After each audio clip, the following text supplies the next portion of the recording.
All right, everyone. Welcome back to another episode of Friends from Work. Today is a very special episode because today we were speaking with a writer that I'm a huge fan of. I've been looking to sit down with him for a long time. He writes about all sorts of pop culture stuff from video games to television to comics and beyond. He himself has written The Rise of the Black Panther comic, which came out in 2018.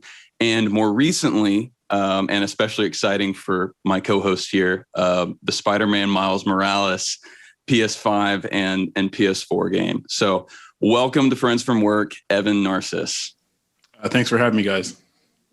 Oh, absolutely. Thank you for being here. I have to say, first off, and apologies to folks that are listening on the, to this via audio and aren't seeing the video, but you've got the poster there of Rise of the Black Panther behind you, and I had to bring this here mostly because I had to show you that I have this little Wakanda Forever Evan Narcisse signature there. Where was that? So that was at Austin Books and Comics. Okay. Yeah, so we hail from the same city here. Actually, to kind of go a little bit further in the creepiness here, I actually saw you introduce the first time I saw Black Panther was at the Mueller Alamo, and you introduced it there. So yeah. That was fun. That was a really amazing night. I was honored I got asked to do it. I'm honored that I get to be part of this character's legacy, even in a little way. It's been a fun ride, and probably has changed my life. Definitely, there's no probably about it, but yeah. And Robbie, I didn't know that, so I love that so much. You have creepy background stalker history. I love it. It's all good. Just you and a few other 100 people. Yeah. I love in the preface to that comic, you talk about how much you were a fan of the character, obviously, and how the Christopher Priest run was really one of the things that inspired that book. What I think is so fascinating reading that is there seems to be a lot of synergy between some of the work that you were doing in Rise of the Black Panther and some of what the Black Panther film did. And, some of that makes sense because they're both origin stories. And, they came out the same year. But I was curious, how much were you aware of what Ryan Coogler was doing with the film and how much of a, sort of collaboration artistically did you feel like that was? I knew nothing about what Ryan was doing and the people who made the movie were doing. I knew nothing, absolutely nothing. To the point where, I was writing this, like, first meeting with Marvel happened like in 2016. And then I was writing it through 2017, and the whole while, not knowing anything about the movie. I think it was Comic-Con 2017 where they showed the first footage in Hall H. Or was it the first trailer? Anyway, one of the early trailers was a scene of T'Challa in the UN. And, originally my first kind of draft of the outline, I wanted to open with T'Challa at the UN.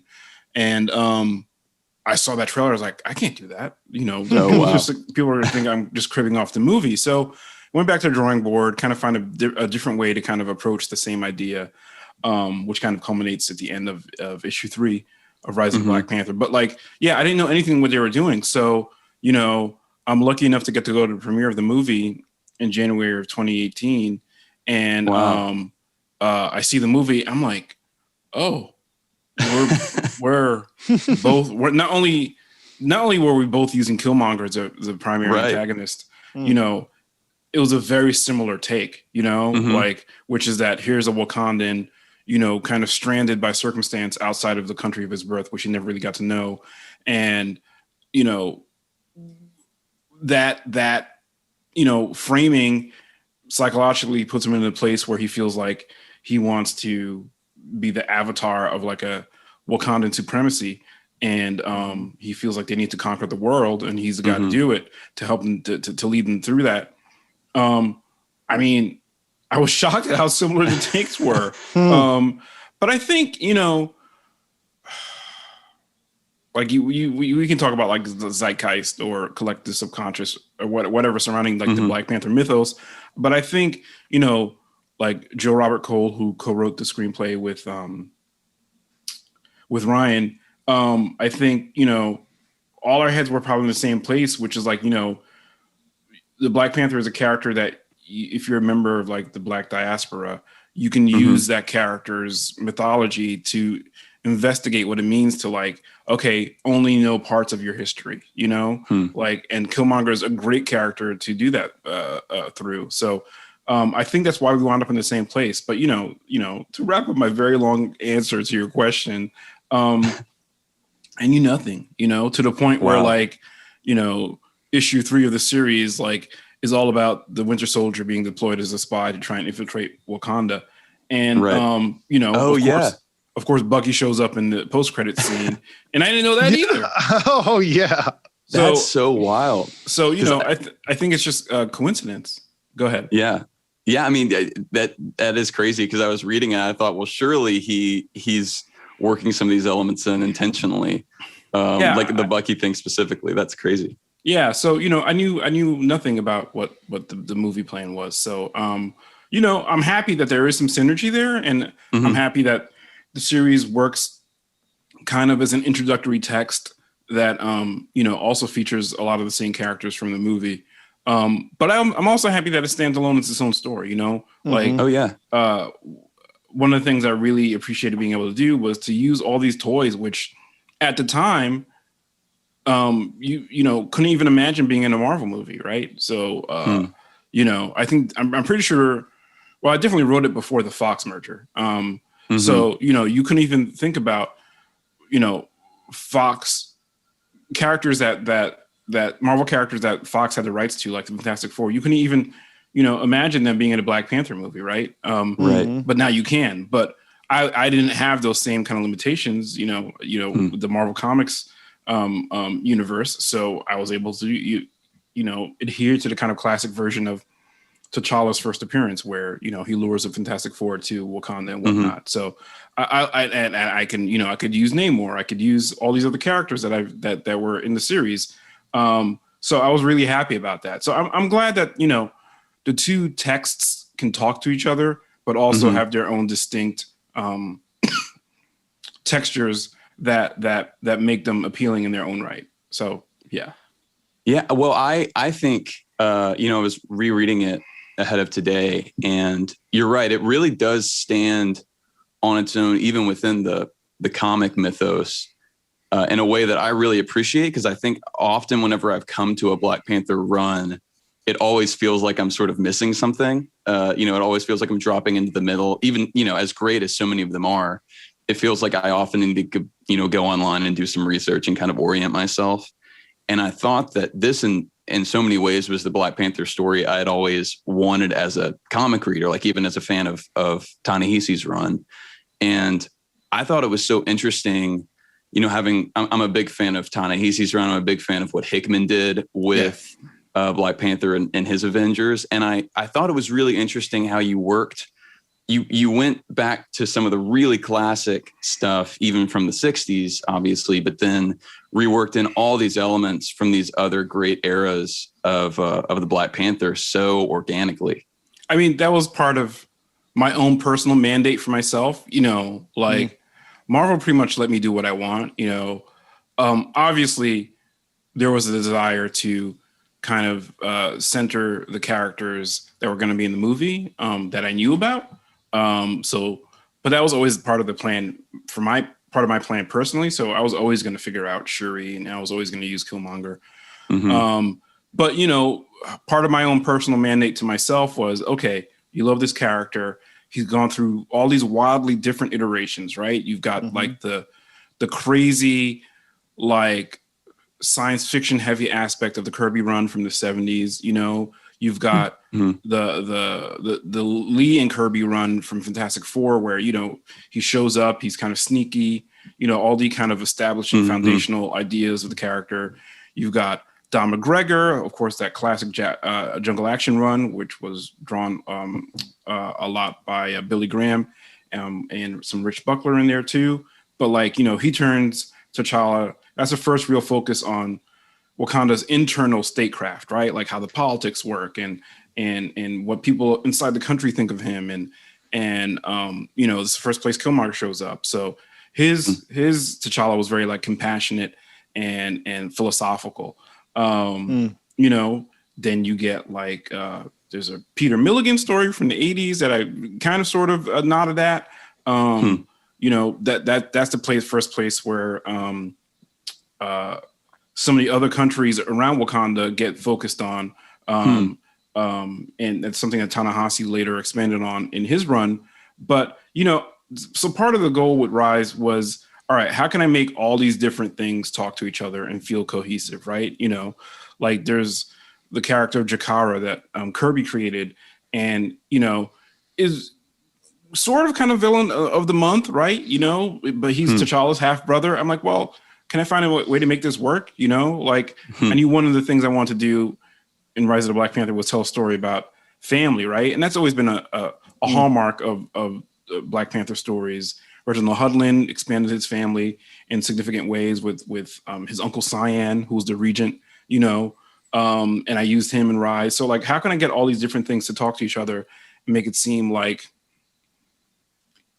it all has always existed that way? One of the things I like to point out is that, you know, in the Priest run, T'Challa was still an only child, right? So, you know, when he's broody and kind of strategic and manipulative and Machiavellian, like it makes sense. Like, yeah, he's an only child. The whole weight of this like, kind of legacy is on his shoulders. But then Reginald Hudlin introduces Shuri, you know, a couple of years later. And my thinking was, well, T'Challa's, you know, he can still have gone through that moment canonically, but like off to the side, Shuri would have been like, you know, oh my God, can you stop sulking? Like, come on already. And again, I landed there in terms of thinking about like what a sibling rivalry was, like a loving kind of poke fun at your sibling kind of deal might have been. And you know, Ryan and Joe for the movie wound up in the same place. So, you know, it feels good to know that like there's these kind of core notions of these characters that are so well designed, in my opinion, that they manage to rise to the surface whenever like, you know, different creators are thinking of them, you know? And that was part of the goal, was to like, you know, okay, you know what? Hunter, the White Wolf, let's say he was there from the very beginning, right? Like, let's say like he's a character that Priest added in his run, but let's say he was there from before even T'Challa was born. Like, how would that affect, like, what would the discourse about that be in Wakandan politics, you know? Like, so I had a couple of scenes where like people of the tribal council were like, yeah, you know, T'Chaka adopted this little white kid and I don't know what that's about. But then we see what that's about, you know? I make a point of saying, okay, there's a utility for this, you know, secretive African nation to have a white envoy that they can send out to the world to do stuff that they can't be caught doing. So that was part of what the thinking was for me in kind of reconsidering and trying to recontextualize all the different Black Panther runs that had preceded Rise. I really love the work that you did with the White Wolf there. And we actually just talking about Falcon Winter Soldier and the way that term has been used. It's somewhat to refer to Bucky Barnes in the MCU. And we sort of talked about how, you know, that series ends with the title card changing from Falcon Winter Soldier to Captain America and Winter Soldier. And there was we had a lot of folks, a lot of listeners reach out, sort of wishing that it changed to Captain America and the White Wolf. And that's one of those things where I'm sort of, it does seem like maybe that moniker is off the table now, but I do like the idea of saving a space for that Hunter character, rather than kind of giving that wholesale over to the Bucky character, because I think there's the angle that you took there seems like it could bear a lot of fruit in like future installments. Nobody's asked me.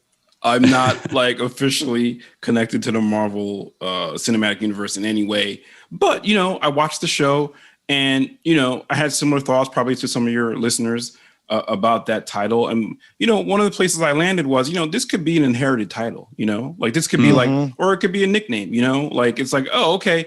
Like that's my play cousin, when you call somebody your cousin, at least within Black communities, you call somebody your cousin when you're not actually related to them. And it's like, yeah, that's the White Wolf, like he's cool, he's kind of sort of part of the family. And,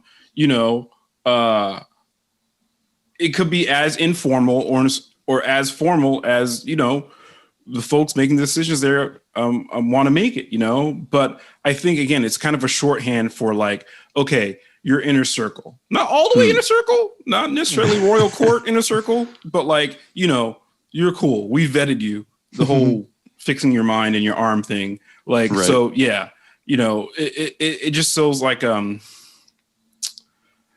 parasocial relationship to like Wakandan culture that, they definitely leaned on in the show.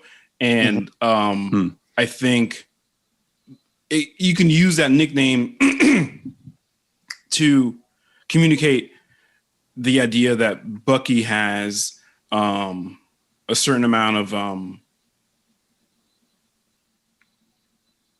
respect and familiarity granted to him by the Wakandans who know him. So I think, it doesn't have to mean the exact same thing as it does in the comics. Right. But it can signify that the character has a special meaning to these people when he acts right. When he doesn't act right, he gets his arm taken off. Yeah, right. Fail-safe built in. Yeah. That's a good point. I was curious, and maybe this is sort of a transition for us, as we're talking about kind of the way that you were able to loop in all of this Black Panther history, and there's so much of it. And I do feel like Black Panther is sort of like Daredevil in that he's been a consistently well-written character. And so there's a lot of great stuff to pull from there. But I was curious, thinking about Rise of the Black Panther and thinking about the Miles Morales game, how is it different to write a character that's been around, for 60 years, as opposed to, and one that, has meant a lot for a long time to like the Black community of comic book fans, as opposed to a character that's relatively, new to the scene. I think was it 2011? When 2000, I think it was 2011. Okay. But, yeah. Well, and Evan, as we transition to that too, I don't understand this, and I'm sure our listeners don't, but just can you talk to us a little bit how writing a character for a video game differs from just on paper? Yeah. Okay. So to touch on both of those, Robbie, I'll start with yours first. Like, obviously the reservoir of publishing history for a character like Black Panther is much deeper. Right. And, again, part of my goal for writing Rise of Black Panther was to kind of interrogate that, like complicate it. Like one of the things I'm proudest of was making his mother a real character, and Nyami only shows up in a couple of stories. I think she only shows up on panel, like probably a handful of times. And, I'm like, well, what impact did she have on his life, even in his absence, and then Ta-Nehisi picks up on that and uses it kind of as a basis for like the whole intergalactic Empire of Wakanda story. So I was really happy about that. But yeah, so, in Rise, I want to kind of show the different facets of T'Challa's personality as, has been kind of like bought up in his publishing history. So like, he's a compassionate dude. In the McGregor run, he's kind of manipulative in the first League Kirby appearances.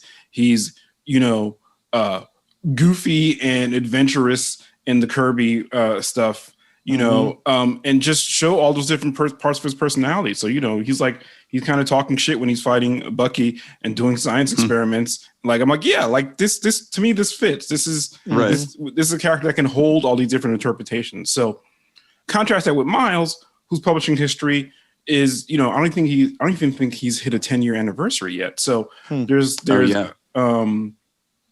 but at the same time, this character has been vaulted to, a level of popularity thanks to the movie that is up there with, the highest kind of most well-known Marvel characters, right?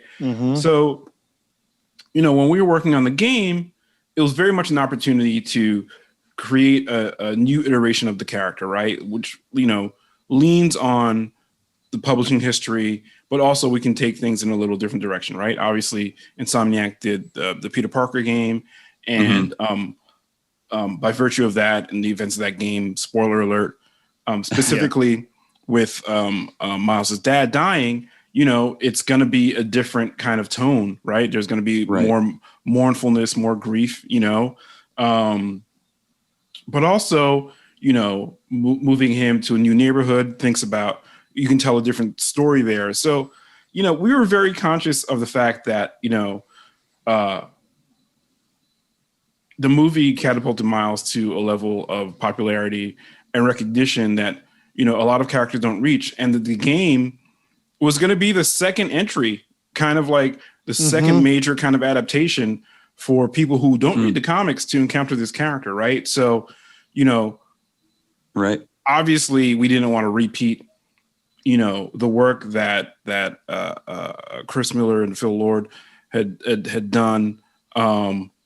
Did I transpose their names? Oh man. Anyway, Lord and Miller. Let's just keep a stick with last names. I do the same thing. We didn't want to repeat, and Peter Ramsey and everybody else who worked on that movie. We didn't want to repeat any of those beats, right? So, because when you're doing a new adaptation, you want it to feel like fresh and have its own take. And so when we were thinking about the major plot beats for the game, obviously you can go in a different direction with the villain. You can go in a different direction with some of the family dynamics. We can have Genki be a major part of the game, right? And focus on their relationship more, and interrogate the idea of stepping into this amazing. That was kind of an unintended word choice, but I'm going to lean into it. Into stepping into this amazing heroic legacy, and trying to make it his own. Which is, a lot of what the movie's about. But the game is different because he's not doing it in partnership with Peter or in contrast to Peter. With Peter as a foil, he's doing it on his own. So, again, the commentary from some of the NPC characters does remark on the fact that, the Spider Kid, whatever, he's like, the people treat him like second rate, Right. But he's not the OG. Yeah, he's not the OG. But also being able to put forth these ideas that in a lot of ways, Miles is cooler than Peter. And that's something I've been saying ever since my first meetings with Insomniac. And it's not, just because he's a young black man. It's because our ideas of what teenagers are different than what they were in the 1960s when Peter Parker was created. So, adults know more about teenagers now than they did back then. And teenagers influence popular culture, for everything from streetwear, sneakers, fashion, but also social media. Teenagers are a force in mainstream culture in a lot of ways. And so when you think about a character like Miles as a teenager, you want to tap into that. So that's very much what we tried to do. The first Spider-Man game was obviously a massive hit. It was up for Game of the Year. And as you mentioned, some of the Miles storylines were already planted in that first game. You're introduced to Miles, you learn about his dad, etc. Did you feel any kind of pressure in having to follow it up with him or not? Yeah, I mean, one thing I should say about the Miles game was that all the writing, video game writing is a team effort. Okay. It was Ben Arfin who was the lead writer. Mary Kenny was also a writer in the game. And myself was brought in as a consultant. So the pressure, was there, I've always liked Miles as a character. I remember when I was still on the journalist side of things, and Marvel and Sony had struck their deal to kind of be able to use Spider-Man in the Marvel movies. And I wrote an article, I think it was, I was still at Kotaku at the time, that was like, the next on-screen Spider-Man should be, this guy, like we've had 3 Peter Parkers, and that's great. And I love Tom Holland, but like Miles is right there.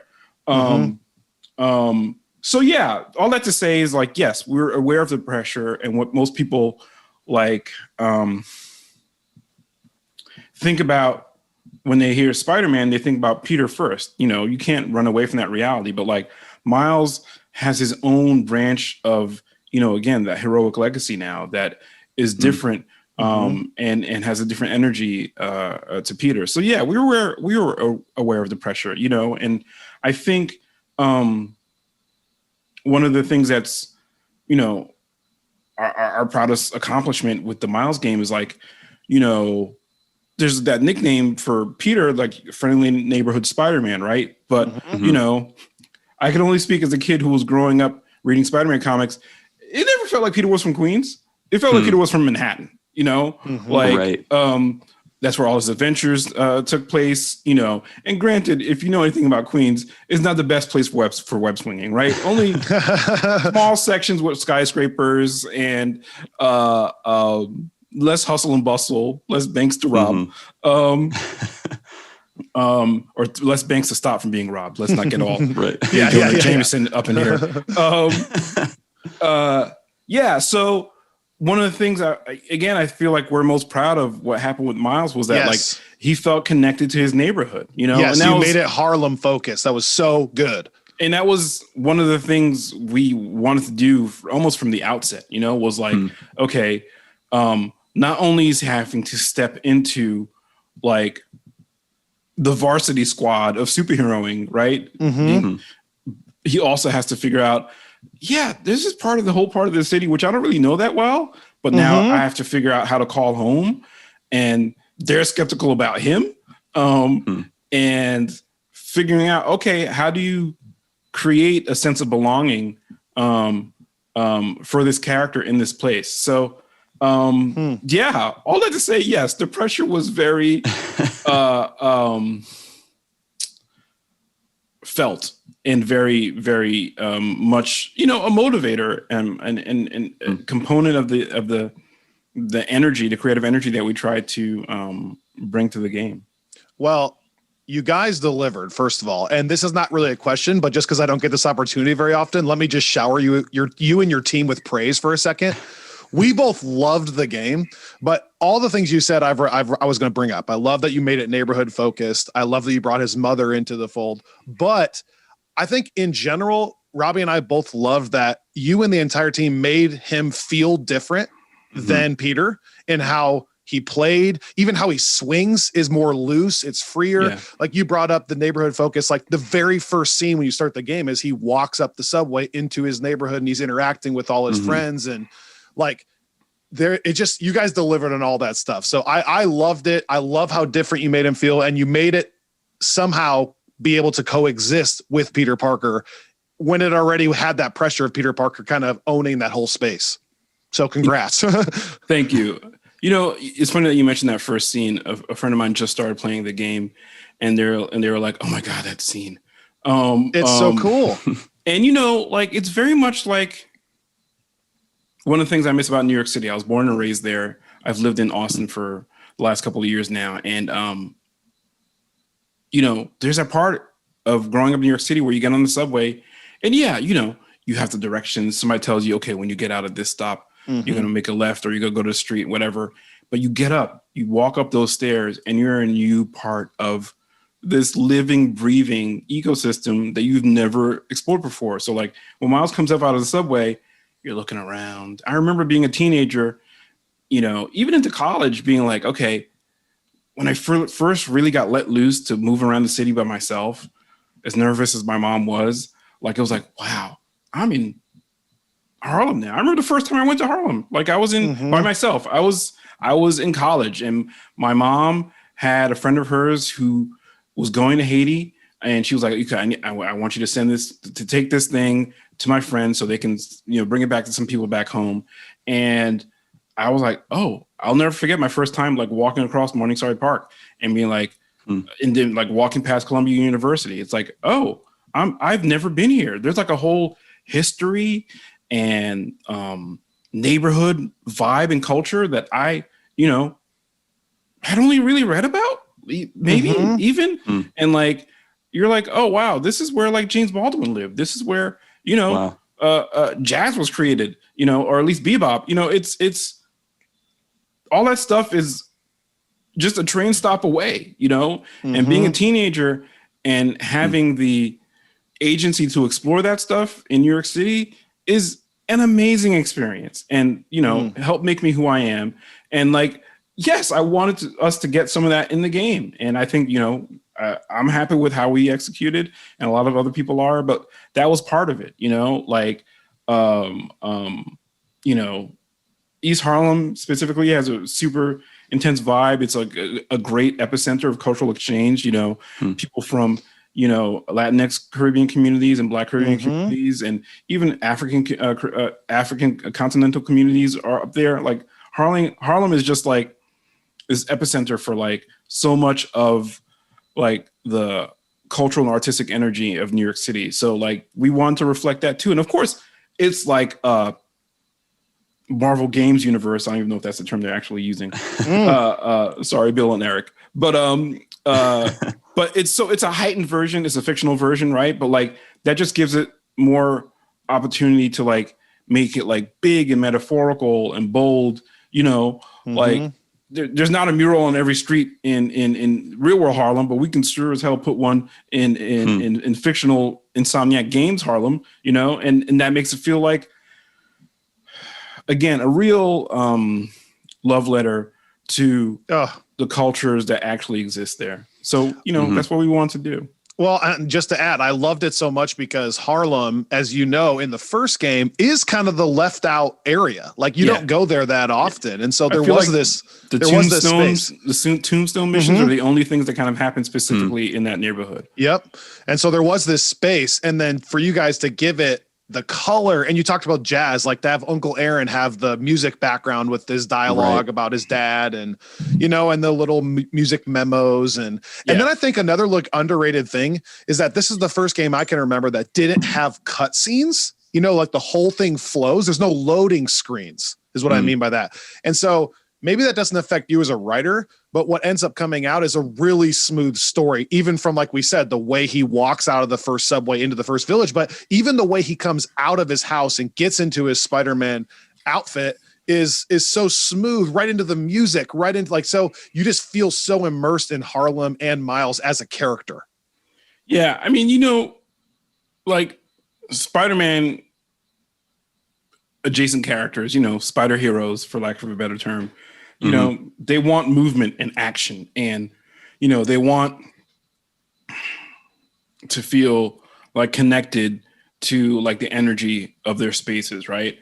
And I think that's part of what informed all the creative decisions that the team considered. Like Kyle was talking about the web swinging animations, like, all credit to James Ham, one of the animators who worked on the game, who was like, he thought about like, okay, what's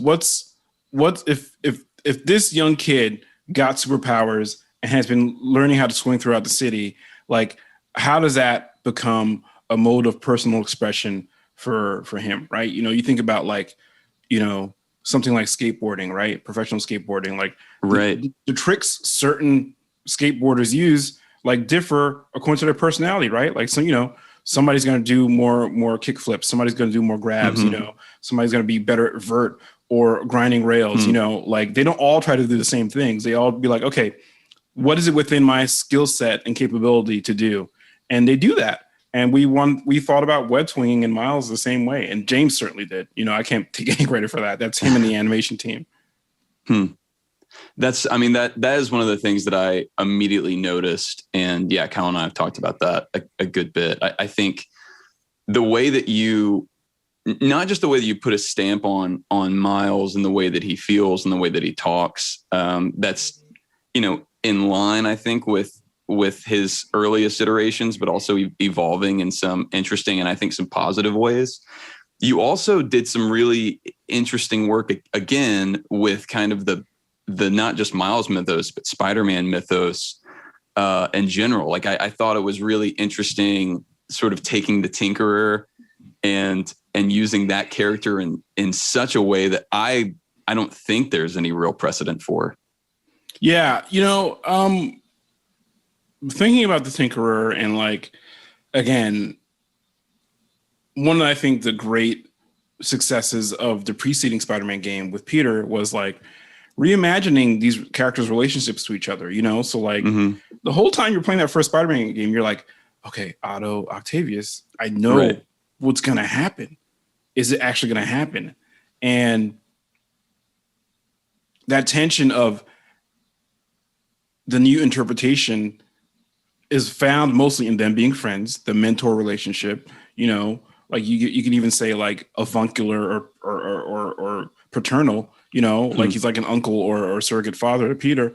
And then you take that tension and you're like, okay, well, I know the canon from the comics, and are they going to do it here? To see it actually happen, the way they do it there, like Brian Intihar and John Paquette and Ben Arfman and everybody who worked on that game from narrative perspective, like just delivered such like a gut punch when that finally happens.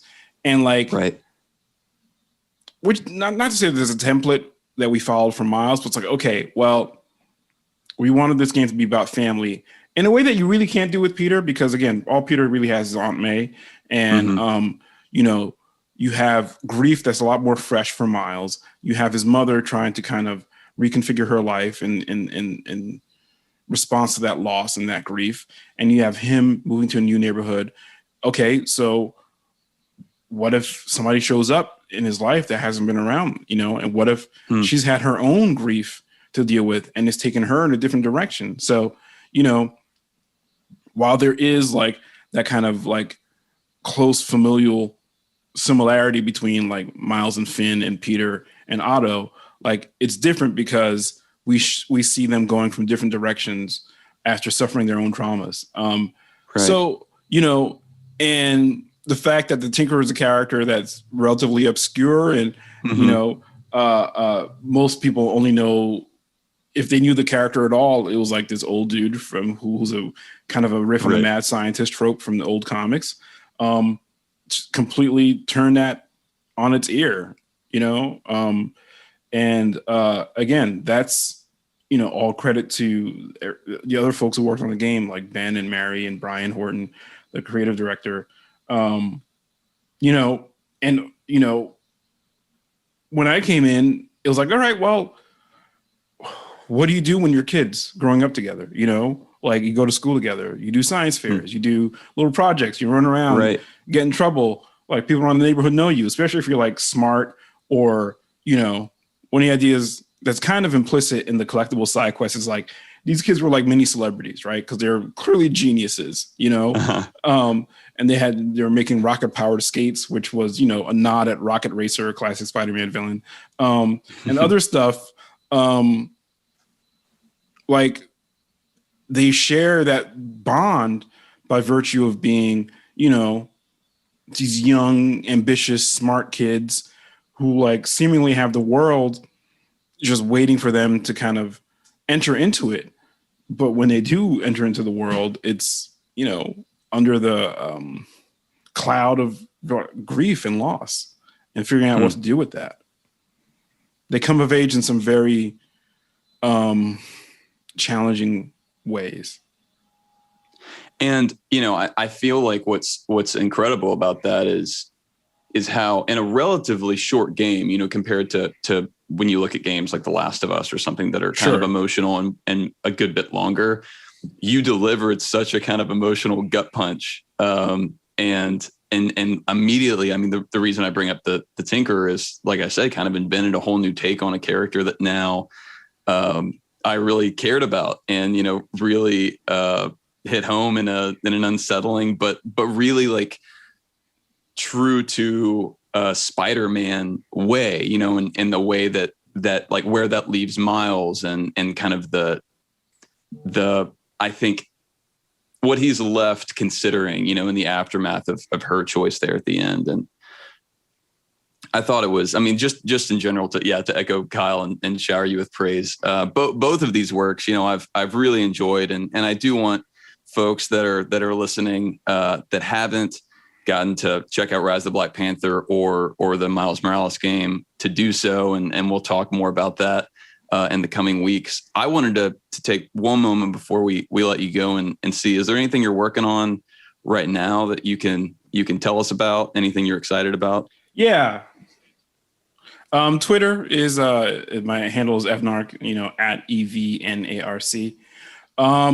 Let's see, what can I talk about? Well, my friend, my road dog, my brother Austin Walker, and I, we co-wrote a New Day comic for Boom Studios, which is basically the in-universe, the in-fiction origin story of how Kofi and Big E and Austin all got together to form the tag team, and it was a lot of fun.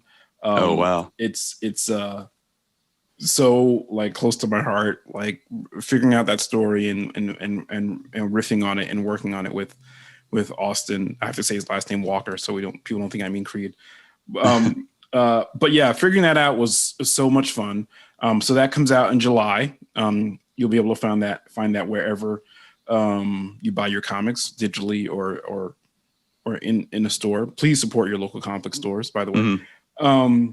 Austin Books and Comics. Exactly. I'm a Dragon's Lair dude, but it's all good. There's no beef. They're just closer. They're my local. That's fair. Same. So that's coming out. Genlock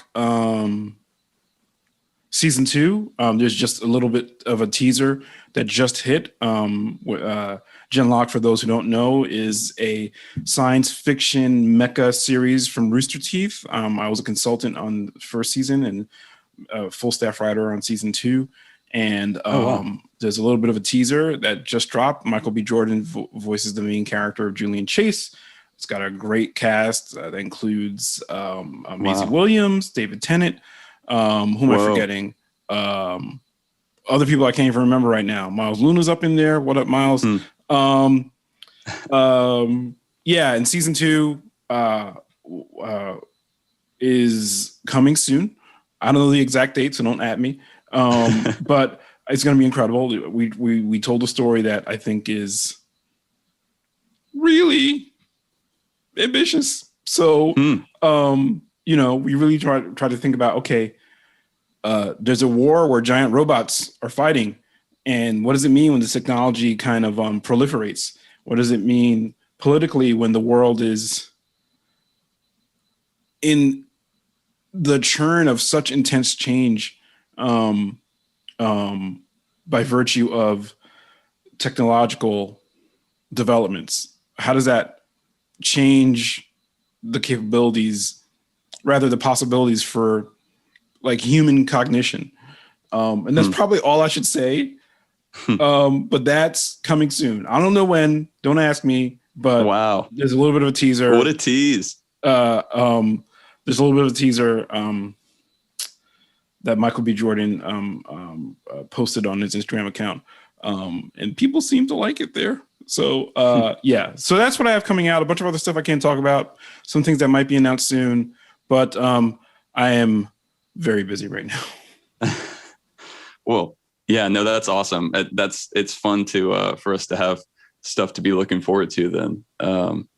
Well, thank you so much, Evan, for coming on. This has been a ton of fun, and know that there's a standing invitation if you ever want to come back and get your MCU talk fix. Yeah, I hope that will be your first stop. Thank you guys for having me. I really appreciate it.